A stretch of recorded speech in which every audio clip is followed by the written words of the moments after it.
जिल्हा परिषदेला साहेबांचं न ऐकता रोहितला एबी फॉर्म दिला। रोहितच्या उमेदवारीबद्दल पवारांना सांगितलं, ते म्हणाले धंदा पाणी करा।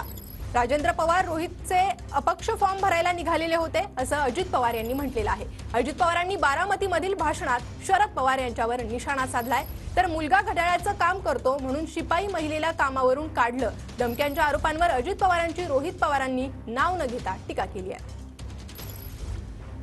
जोडीच इकडे पायाच्या पुढे जरा बसली होती ना, त्याच्यातल्या 17ला स्वतः माझे थोरले बंधू राजेंद्र पवार मला म्हणले माझ्या रोहितला जिल्हा परिषदेचे सदस्य केलं पाहिजे। कुठला गट शेवटी मी हा गुणवडी आणि श्रीसुफळ गट निवडला। साहेबांना फोन केला, साहेब म्हणले अजिबात नाही, राजकारणात दुसऱ्यांनी यायचं नाही, धंदा पाणी करा, बारामती ॲग्रो बघा। मला गावातल्या एकाने सांगितलं राजूदादांनी अपक्ष फॉर्म रोहितचा भरायचं ठरवलेलं आहे जिल्हा परिषदेला।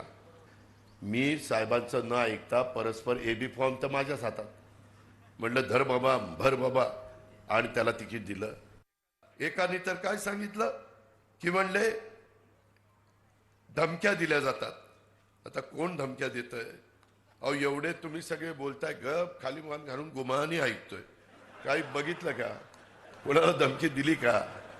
सुवर्णा दत्तात्रय पवार, शारदानगर, शिपाई, डे स्कूलची शारदानगरची, 10 वर्ष काम करत होती। 3 दिवसापूर्वी तिला कामावरून कमी केलं गार्गी मॅडम यांनी आणि निरोप दिला, तुझा मुलगा घड्याळाचं काम करतोय, तुला उद्यापासून कामावर यायचं नाही। हे धडधडी ज्वलंत उदाहरण।